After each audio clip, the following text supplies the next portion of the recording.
Irmãos, é uma alegria poder voltar aos nossos estudos de quarta-feira. Claro, eu tive que fazer algumas alterações no estudo, porque não se trata mais de uma interação com o auditório, mas um estudo dirigido. Mas nós estaremos focando o estudo que já vínhamos fazendo no livro de Apocalipse, para que irmãos que estão ouvindo pela primeira vez possam acompanhar e interagir conosco nessa sequência de estudos às quartas-feiras. Eu vou repetir algumas coisas que já disse, que os irmãos já estudaram, que os irmãos já discutiram comigo. Mas vamos então para a reintrodução do nosso estudo do Apocalipse. O texto de Apocalipse, capítulo 1, versículos 1 e 13. Revelação de Jesus Cristo, a qual Deus lhe deu para mostrar aos seus servos as coisas que breve hão de acontecer, e as notificou a João. Bem-aventurado aquele que ouve e os que leem esta profecia e guardam as coisas que nela estão escritas, porque esse tempo está próximo. João foi o apóstolo escolhido por Deus para revelar à igreja no último livro da Bíblia os acontecimentos nos tempos do fim e o fim dos tempos, o juízo final. João era o discípulo mais novo e foi o último apóstolo a morrer, longevo de anos e de morte natural, apesar de ter sido preso e desterrado na ilha de Patmos. Nos eternos e impenetráveis desígnios de Deus, João, a fiel testemunha dos ensinos de Cristo, foi instrumento para revelar aos judeus e à igreja cristã os acontecimentos futuros e os juízos que serão executados por Cristo, prescrito desde a queda da humanidade no pecado e a ele revelado em solenes visões.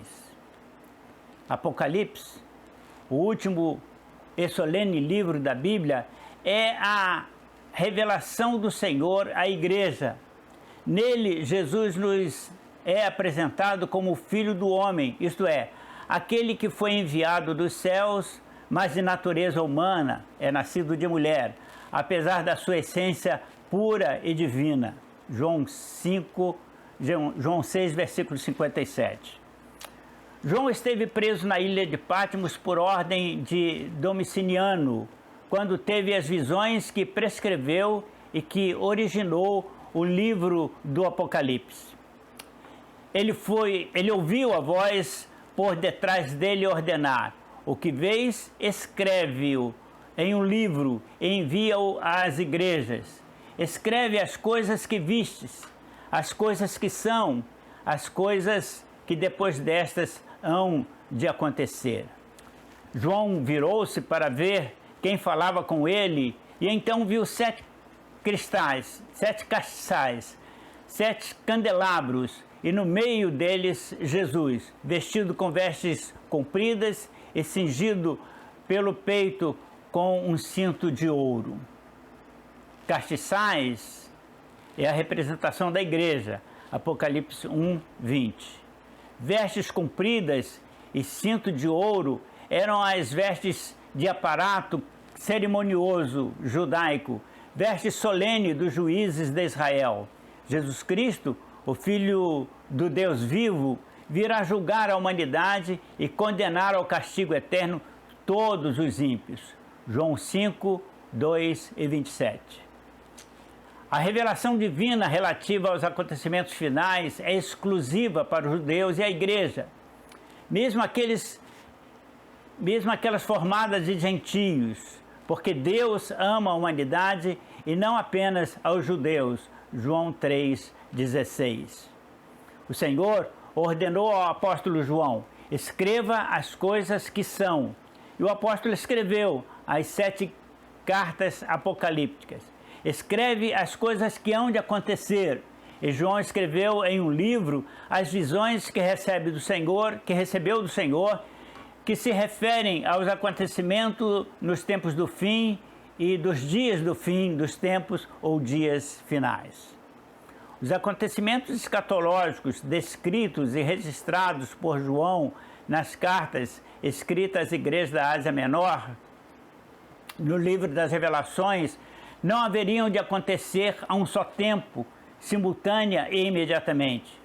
Alguns acontecimentos já aconteciam, outros aconteceriam em tempos futuros próximos e outros aconteceriam próximos aos dias últimos da humanidade.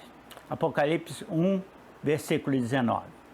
As visões proféticas reveladas ao apóstolo estavam para acontecer nos tempos do fim e fim dos tempos ou dias finais. Estamos vivendo os tempos do fim e os sinais de que estamos vendo acontecer preanunciam o fim dos tempos, os dias finais que antecederão a volta de Cristo e o julgamento final. Apocalipse 20, versículos Apocalipse 20, versículos 12 e 15. Eu aconselho que os irmãos consultem em casa os versículos, os textos que estamos citando, porque eles complementam o nosso pensamento no estudo.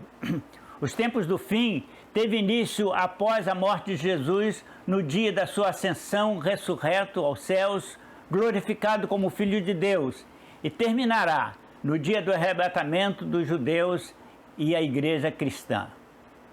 1 Coríntios 15, versículos 51 e 52, Atos 1, 7 a 11 e 1 Tessalonicenses 4, 13 a 17.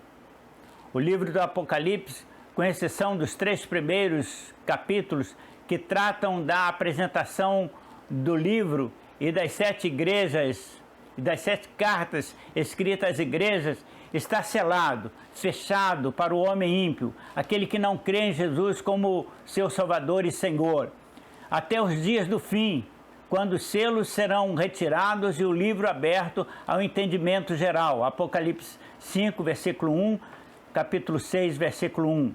Tal como do livro de Daniel, a revelação apocalíptica ficou fechado para os judeus até os tempos do fim. Daniel 12, 4, 9 e 10.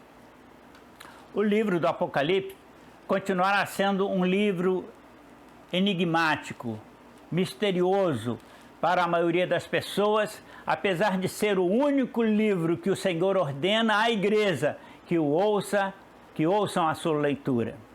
Apocalipse 1, versículo 3. Por causa da grande quantidade de símbolos e figuras escatológicas para descrever os acontecimentos finais da humanidade na Terra, ficou relegado este livro à categoria de livro misterioso e de difícil interpretação e pouco usado até por pregadores do texto sagrado. Termino o estudo de hoje com o texto do apóstolo Paulo aos Tessalonicenses, na sua segunda carta, capítulo 2, versículos 13 e 15. Sempre dou graças a Deus por vós, irmãos, por Deus vos ter salvo, existindo plano para a vossa salvação desde o princípio, que sendo revelado pelo Espírito Santo, pela palavra da verdade, foi crido por vós. Então, irmãos, permaneçam firmes, crendo e retendo as tradições, as doutrinas que vos foram ensinadas.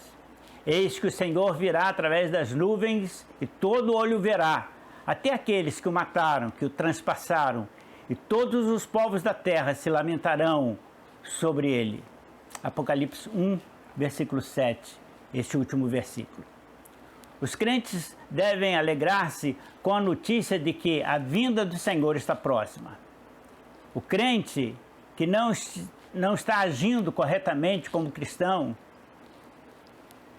não está seguindo a Cristo e vivendo em santidade como Ele requer, porque Ele é santo e requer que sejamos santos, deve corrigir a sua vida para aguardar ser arrebatado pelo Senhor.